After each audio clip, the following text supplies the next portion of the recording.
Today we will be talking on another Itihasa, the Mahabharata. As you can see in the chart, last time we talked on the Ramayana, where our hero was Lord Rama. And in this session, we will talk on the Mahabharata.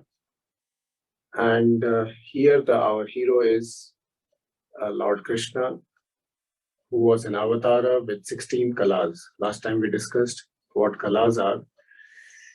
And Lord Rama was an avatar with 14 kalas, whereas Lord Krishna was an avatar with 16 kalas. So he exhibited overt magical powers, which is little more than what Lord Rama exhibited. And those powers showed like killing of various demons in the childhood when he was a toddler. Then lifting of the Govardhana Parvata, the hillock, with his little finger. Then another one was increasing the length of Draupadi's sari when she was getting disrobed in full public view. Then showing the gigantic Rupa, the form, in the court of Dhritarashtra when he went there as a special messenger. And finally, showing the Vishwarupa to Arjuna. So these were the famous and very overt exhibition of magical powers. So this is about our hero of the Mahabharata, Lord Krishna. Then what about Mahabharata itself?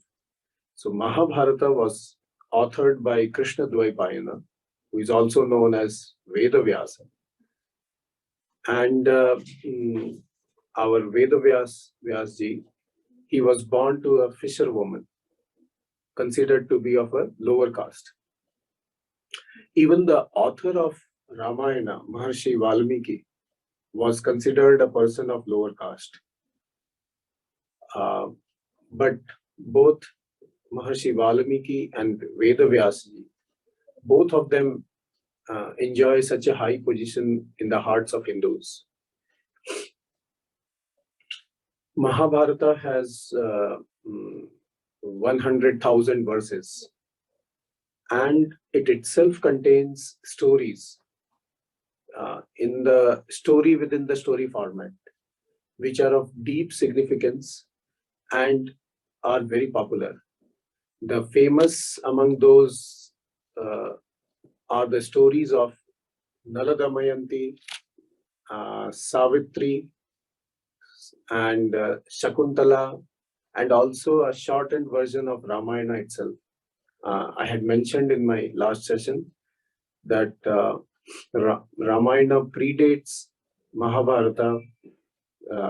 One of the easiest proofs is that the reference of Ramayana comes within Mahabharata. Now, as far as the dating of this epic is considered, I'm calling it epic and not a mythology, because it is not a myth, it is a real thing, it's a history. It is almost 5,000 years old. And just as in the case of Ramayana, there is a whole lot of tirthasthanas and supportive ecosystem. We have many places where there are caves, and they are called Pandava Gufas.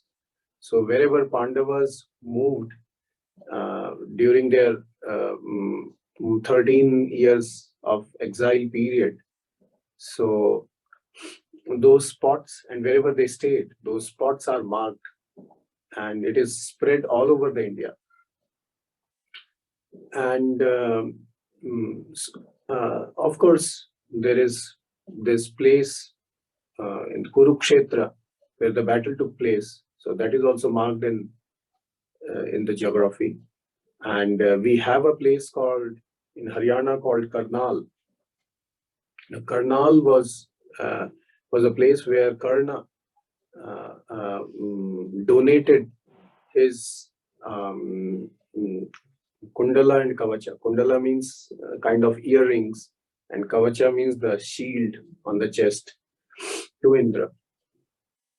And so that's how this place Karnal became very famous. It is in Haryana. So these are some of the places connected with Mahabharata, and they are running through the centuries, which support the events of Mahabharata and the characters involved. And for more details on this issue, let us watch this video. Rajeshji, could you please share? It's a very interesting video. Sure, just a minute. It's a video by one Mr. Christopher Doyle, and I found it very. We all know this gentleman as Alexander the Great. Everyone's familiar with him. But did you know that there is absolutely no archaeological evidence to prove that Alexander the Great existed? That's not in your history books. Everything we know about this man comes from the writings by 3 historians who lived between 150 and 400 years after Alexander died: Strabo, Arrian, and Plutarch. But Alexander is not mythology, he is history. So I'm going to explore some unanswered questions from the Mahabharata, which I've been researching now for about 12 years. And I'm not going to give you answers, but I'm going to give you some thoughts, which I hope will challenge you to be curious about what could be and what is. Here's the first question. Did the Mahabharata actually happen? The events in the Mahabharata, which is not just the Kurukshetra war, that's just 8,800 shloks out of the 1 lakh shloks in the Mahabharata. But did all the events described there, did it happen? It's a very common question. The fantastic weapons we hear about in the Mahabharata, did they actually exist? And if they did, how did these people over 5,000 years ago have that kind of science and technology? And then the question that led me on my journey as a fiction writer: are there scientific explanations for some of the things we read about in the Mahabharata? This is a big one which I'm actually currently researching. Were there giants in the time of the Mahabharata? We hear about the Devs and the Asuras and the Rakshasas, these enormous beings of gigantic stature. Were they real? Let's explore this. But I'm going to start by taking you on a tour of the world. We're going to talk about some unexplained mysteries from across the world and then come back to the Mahabharata. And I'm going to start with Egypt. The Great Pyramid is one of the most famous monuments in the world. It is 457 feet high as it stands today, the equivalent size of a 45-story building. We are told by history books that it was built in about 2550 BC by a pharaoh called Khufu as a tomb for himself. Now, when the Great Pyramid was built, it was locked, and this is its original entrance, which was only discovered maybe about 50 or 60 years ago. Now, in the 1990s, a professor of geology at Boston University, Dr. Robert Schoch, he came along on the scene and asked the Egyptologists a very interesting question. He said, "How do you know that the Sphinx was built in 2500 BC? And the fascinating answer was, well, we actually don't know. We think it was built in 2500 BC because you cannot date stone. You date it, it would be millions of years old, right? So Robert Schoch, being a scientist, said, not good enough for me. I'm going to run some geological tests. And his tests shocked the world because what his tests showed were that the erosion you can see on the Sphinx and on the walls of the enclosure surrounding the Sphinx were caused by heavy rainfall.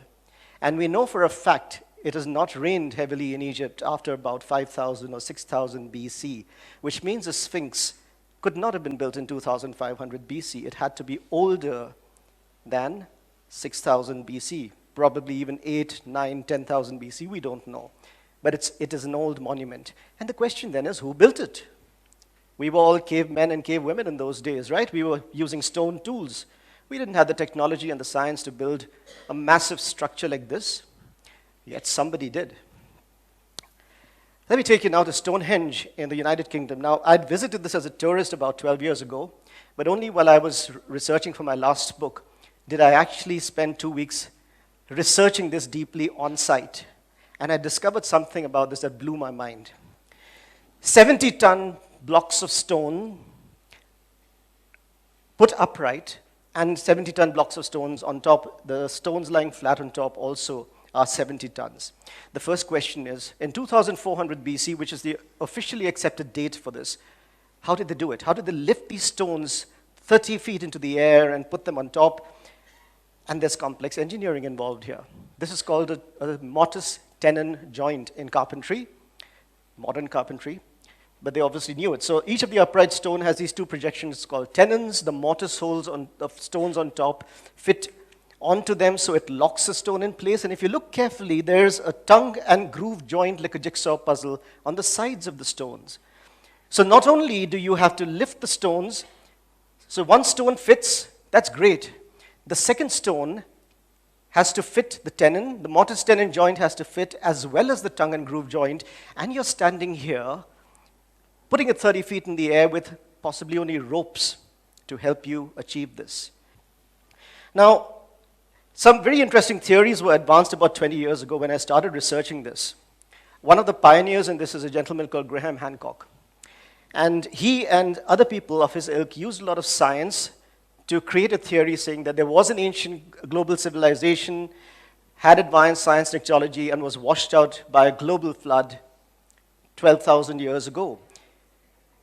Interestingly, recent discoveries have actually provided fascinating evidence for this. So in 10,900 BC, we now know a comet hit the Earth. It's shattered into fragments and hit the Earth at different points, which is now marked by what's called the Younger Dryas boundary, and melted the ice cap.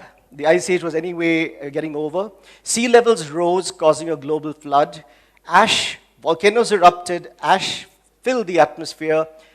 There was, for 1,300 years, temperatures dropped sharply, as you can see. I'll just show you. These animals in North America went extinct altogether. One of the biggest mysteries until this discovery was made about the comet hitting the Earth was why these animals all disappeared at the same time 12,000 years ago. This is a report from an ice core from the Greenland ice cap, which shows, you can see 15,000 years ago, there's a spike in temperature, the ice age is ending, and then suddenly the temperature plummets to what it was below what it was during the ice age. That is when the comet hit. 1,300 years later, the temperature returns to normal. And another fascinating discovery made in 2008, I don't know if you've heard of this. This archaeological team working in Russia in a cave called Denisova discovered a tooth, a big tooth. The surface area of this tooth is about 2.5 times that of our teeth, a human tooth. So they thought this must belong to a large, now extinct animal, like some of the ones I just showed you. And they sent it for DNA testing to try and figure out who it belonged to. Imagine their shock when the DNA tests came back saying that this tooth belonged to a human being, a human species which we did not know existed until this tooth was found. Not Homo sapiens, which is what we are, Homo sapiens sapiens, but they had to give it a new name. They called it the Denisovans. And I'm going to share 3 amazing discoveries which you will find in the scientific reports about the Denisovans over the last 9 years. The first is that all the people living today in the geographical areas covered by the green line, which is quite substantive, all of us have Denisovan DNA. 2.4% of our DNA is Denisovan DNA. This is a fact. The second interesting thing was this bracelet. Now, the Denisovans lived about 30 to 40,000 years ago. This bracelet is about 30 to 40,000 years old. We believe it was made by the Denisovans. And I'm not going to dwell on the beauty of the bracelet, but focus on that small hole at the side of the bracelet, which is 1 millimeter in diameter. Very small, very fine. The scientists who ran physical tests on this hole say that it could have been made and I quote from the report, it could have been made only using a high-speed drill. Otherwise, the stone would have shattered. A high-speed drill 30,000 years ago? This is also mind-blowing. Just like we have Denisovan DNA, the Denisovans have DNA belonging to another human species which we have not yet discovered. There are still mysteries out there waiting to be solved. There are still discoveries waiting to be made if we are curious enough to challenge our existing beliefs and look for the evidence. Science is opening up the way now. I'm going to now come back to the unanswered questions about the Mahabharata, and I hope I'm going to leave you with thoughts, not answers, but thoughts that will lead you to curiosity to learn more about this. Did the events described in the Mahabharata actually happen? There is absolutely no archaeological evidence to prove that the events of the Mahabharata happened.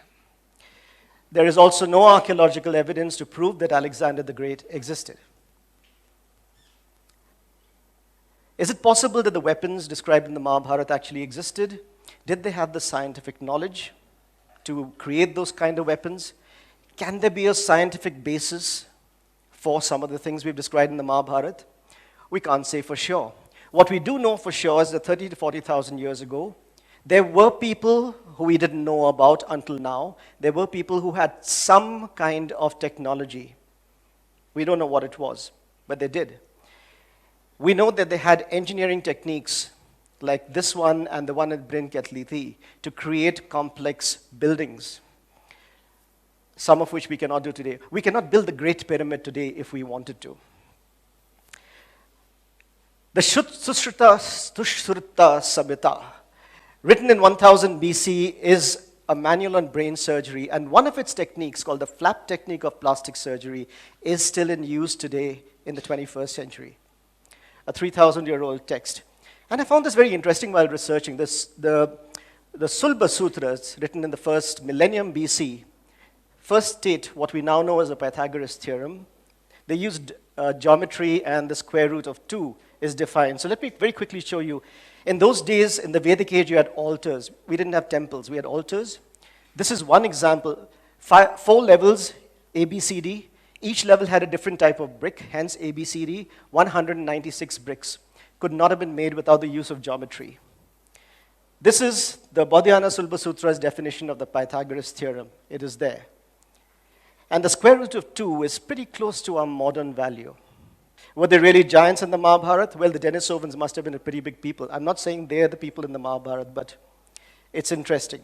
So I'm going to end over here, and like I said, I hope I've given you enough to challenge your thoughts and look for more. Thank you. Okay. So only one thing I wanted to add, that there is an archaeological evidence of Dwarika, the city of Dwarika, which was submerged under the sea as mentioned in the Mahabharata, and supported by various folklores. So all this dating business is very complex. They try to date everything around 2000 BC, 2500 BC, maximum 3000 BC. More than that, they don't want to do, because then it hurts their theories, whatever theories they want to propagate. So Mahabharata did happen, and we have supportive evidences, and we believe that it is a history, it's not a legend. You see, another thing, even during our times, some things are becoming unbelievable. I remember just a few years back, I visited a museum in India, and where the spear of Maharana Pratap, the spearheading, the javelin kind of a thing, that weapon, and his suit the war suit was kept. And it was so heavy. You will not be able to accept that a living human being can carry such a heavy spear and wear such a heavy war suit. It looks mythological, but then it it is history with all the proofs. It did happen. It happened only in the 16th century. And another thing which I can point out, a very interesting thing, uh, you don't have to go in such a past uh, history.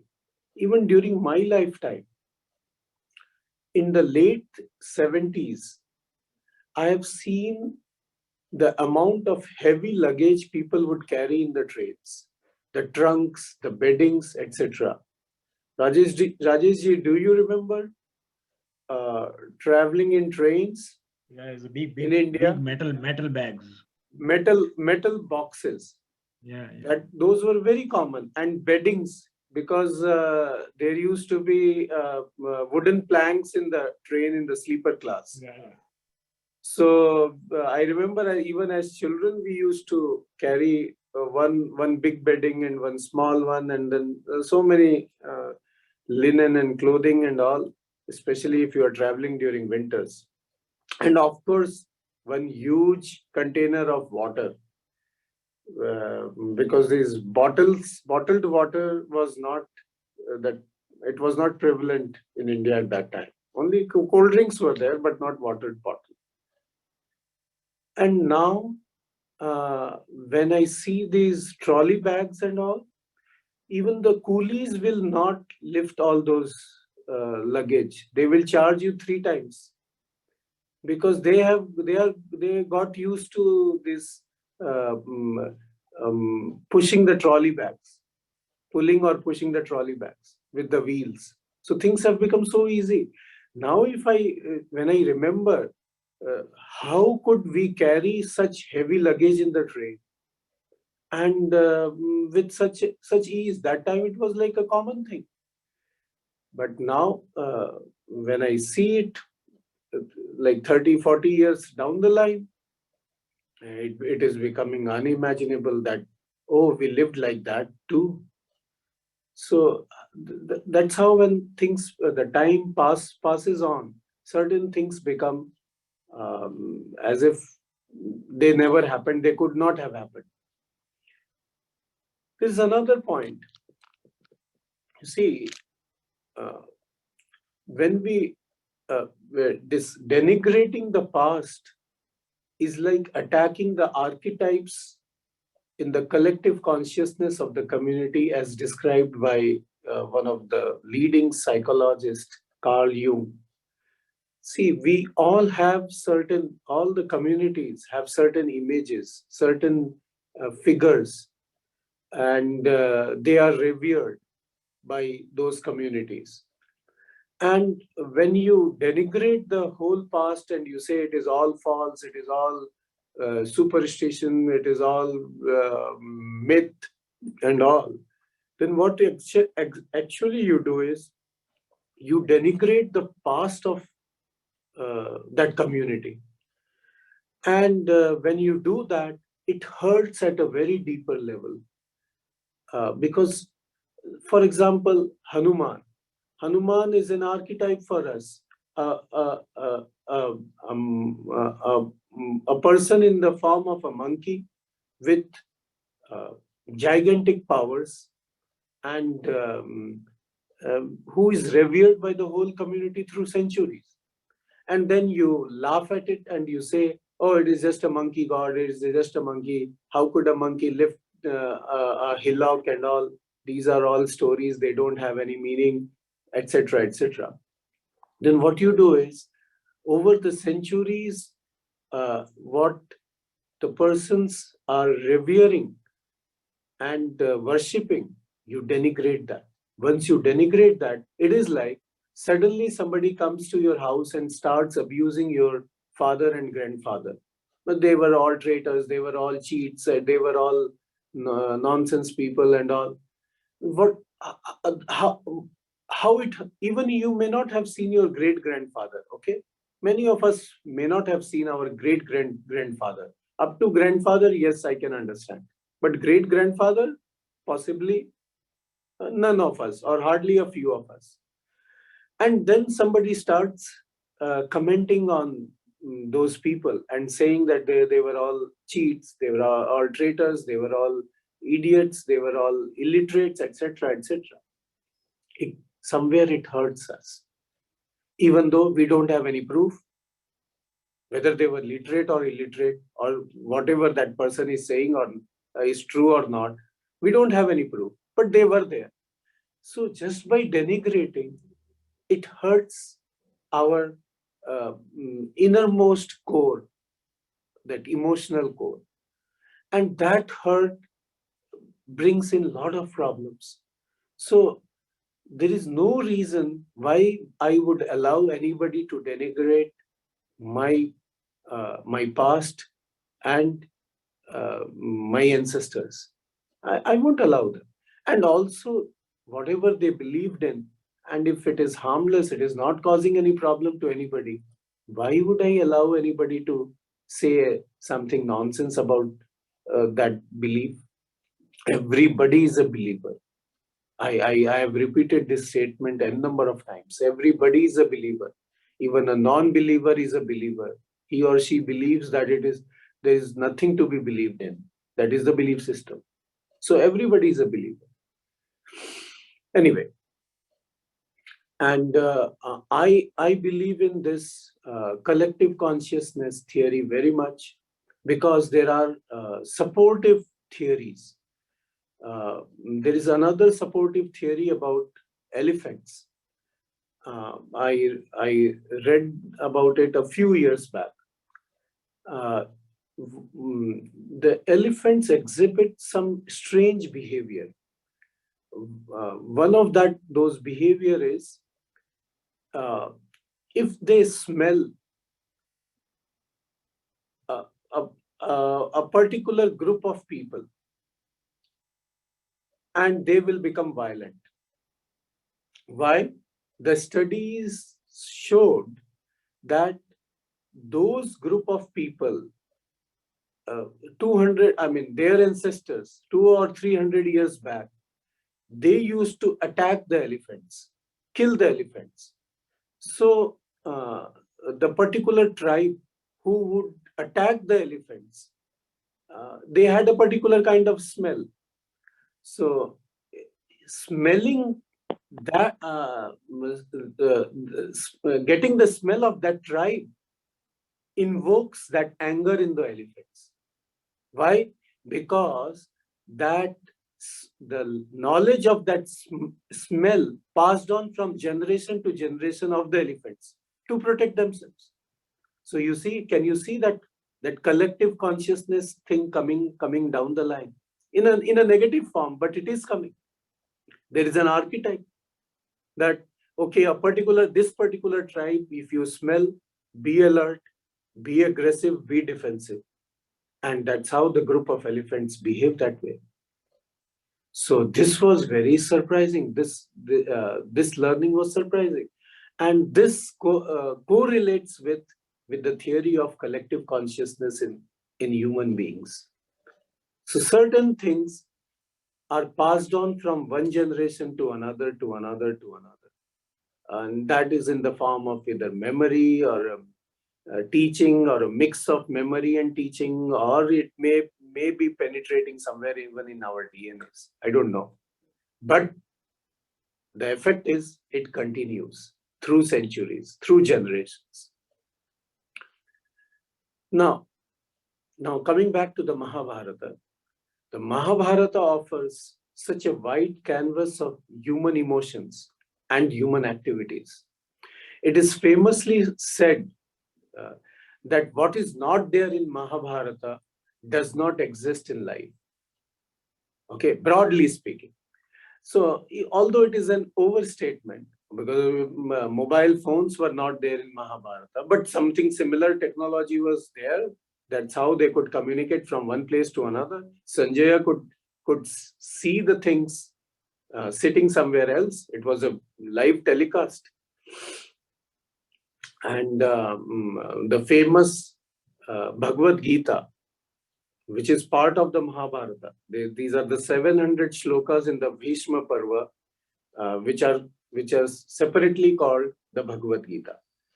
Out of the 100,000 shlokas, the verses in the Mahabharata, 700 verses are of the Bhagavad Gita. And it is said that Sanjaya actually saw the war sitting in the palace, and he was dictating the commentary, live commentary.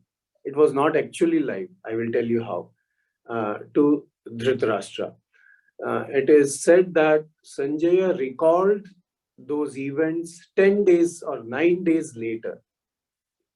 Because first Dhritarashtra didn't want to hear anything about the war. He was very confident that his children will win because all the big warriors are on his side.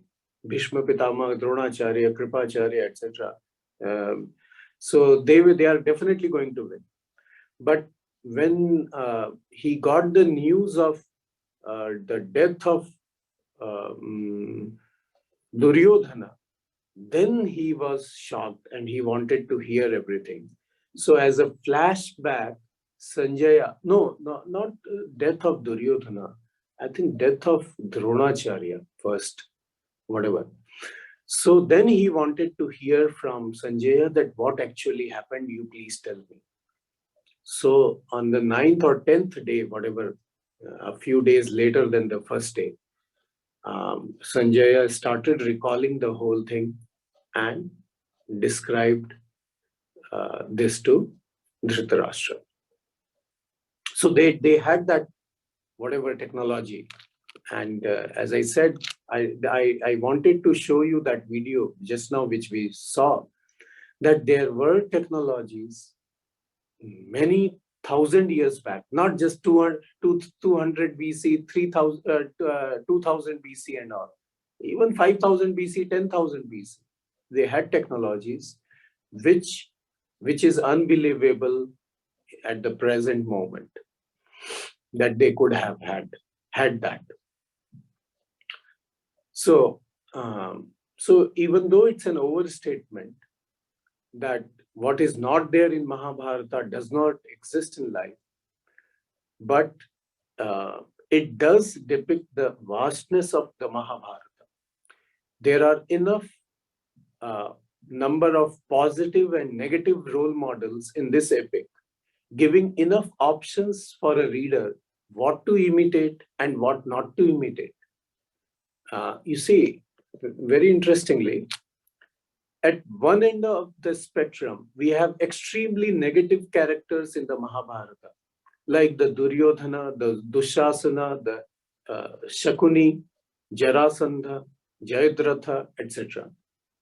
And on the other end of the spectrum, we have the positive characters like Yudhishthira, Vidura, Arjuna, Bhima, Nakul, Sahadev, Sanjaya, Kunti, etc.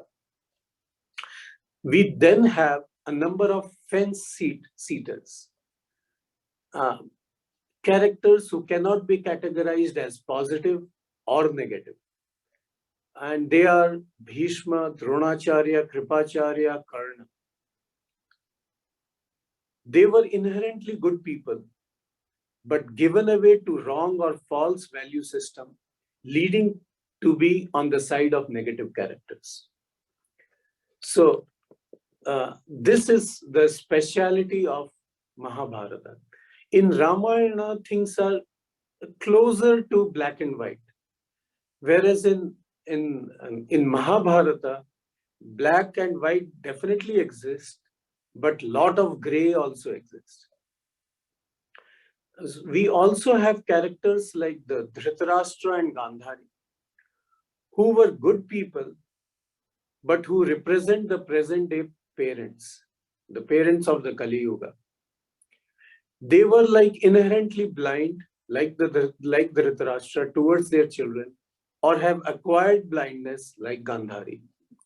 So they know what is right for others' children. But when it comes to their own children, the power of discrimination is lost. I tell this in many of my public talks.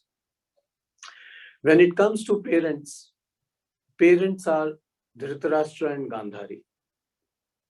Because anything about their children, they are unable to see.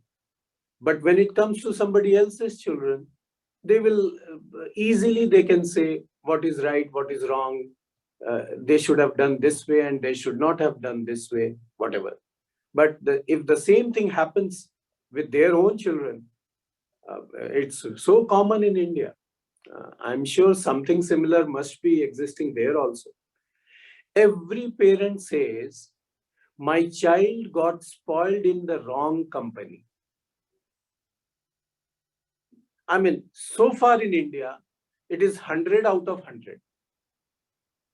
There might be some exception whom I have not been able to meet, but this is the truth. Now, I tell them in my mind, not in front of them, otherwise I'll be kicked out. Who knows he spoiled the company and not the company spoiled him? How do you say that he got spoiled? So from where it started then? Somebody must have started. Whose child started that to make the company bad and then spoil some other child? Somewhere it must have originated. Who originated it? Nobody is going to come forward and say my child originated these wrong habits, formed a wrong company, and then spoiled other children too. I haven't found one parent yet. Okay. And in India, it's a taboo. Maybe in the country where you live, it may not be there. That I can only quote in Hindi, otherwise that punchline will not come. उस लड़की ने मेरे लड़के को फंसा लिया या उस लड़के ने मेरी लड़की को फंसा लिया. Now, if I translate it, it may not sound that effective. That my son got trapped by that girl, or my girl got trapped by that boy. Who knows? It could be the other way around. And you ask the other person's parent, they will say exactly the same thing. So from where the trapping start? So anyway, so this is about the parents protecting their children like Dhritarashtra and Gandhari. So that they become powerful characters in the Mahabharata. Then we see a very wide range of human strength and weaknesses in a variety of characters depicted in the Mahabharata. The very discussion of these characters will sharpen the reasoning skill of a person to determine what is right and wrong in a given situation. And that is a very powerful tool for life, isn't it? So that makes studying the Mahabharata, learning about Mahabharata, so important. And then there is another very popular myth in India, among Indians. Don't keep the Mahabharata scripture, the epic, in your home. Why?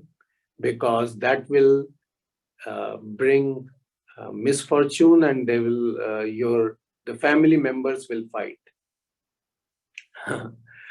As if you keep Ramayana, then they won't fight. Which family doesn't fight? In which family? And in Ramayana also there was a family fight of a different order, different type. There was a fight. Rama was sent to exile because of the family problems. And then there were other problems. And Mahabharata, just by keeping it, it will bring fights, and by not keeping it, you can avoid fights. These are all silly belief systems. So I do recommend people should go through the Mahabharata, part by part, piece by piece. And there is so much to learn, so much to think. It broadens our mind. Okay, it we have such wide variety of examples. One woman married to 5 men. Now that is unheard of, and it is unimaginable in the modern times in India. But then it did happen, and it was well accepted. There was no taboo. So uh, how wide the thinking was. It was not a narrow thinking. Even there, the rules were applicable. Dharma was applicable. It was not considered a dharmic. So, and of course, there was one man marrying many women. That was also there. One man marrying one woman. That was also there. All varieties are there, and each one has its own place. So it broadens our thinking. So that's the beauty of Mahabharata. So with this, we stop here and I throw open the session for question and answers. Everybody, videos on, please. Any questions? Namaste, Acharya. One thing Namaste. about the recording of the Gita itself, like you just mentioned that it was relayed maybe a few days after by Sanjaya. So, but we usually hear that Mahabharata was written by Veda Vyasa, right? Right. So, in terms of the recording of the Gita itself, then when was it done, or like who did it? Is there some information? Okay. I got your point. These things must be clarified. See, Mahabharata was definitely written because it is available to us. Correct? That part is clear. It was not written like a everyday notebook diary, like some people have the habit, even in India. Very few people, but still some people. What all happened today in one's life, and they keep note of the things and put it in diary. It was not written like that. Things happened many years back, and Vedavyasa was supposed to live quite a number of years. So it was there in his mind, but it came to in the verse form later.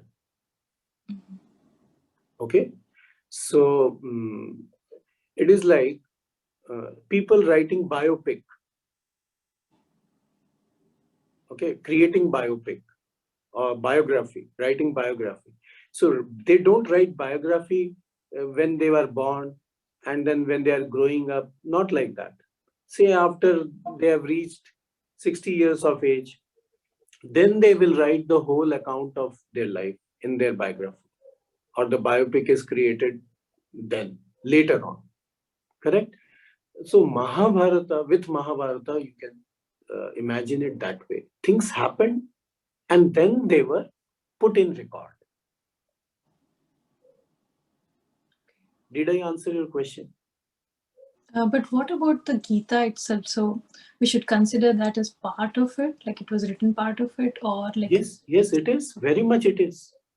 It is part of the Mahabharata, Bhishma Parva. Okay. But then why do we always say Sanjaya recollected that, or like, he was the one who... That is the truth. Okay. You see, the whole Mahabharata runs like that. Somebody is recollecting, somebody is telling the story to somebody else. Okay.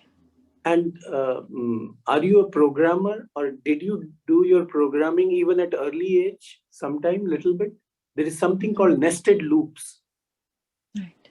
Within program. Do loop we used to have in many years back. I used to learn Fortran. So simple do loops. So nested loops, loop within the loop within the loop. The whole Mahabharata is a story being told to somebody else. Okay. And we are just hearing it. It is in that form. Then there is a story within the story, then within the story, then within the story. Even that way it is happening. So the original Mahabharata will also have Sanjaya telling a story to Dhritarashtra. And it is recorded in the verse form. So it is just like a one piece we have taken out of Mahabharata, just like crop and cut. Okay, and pasted somewhere else and started calling it the Bhagavad Gita. But within the Mahabharata, nowhere this word Bhagavad Gita will come that way. Okay. Okay, we have started calling it the Bhagavad Gita. Is it clear? Yes. Thank you.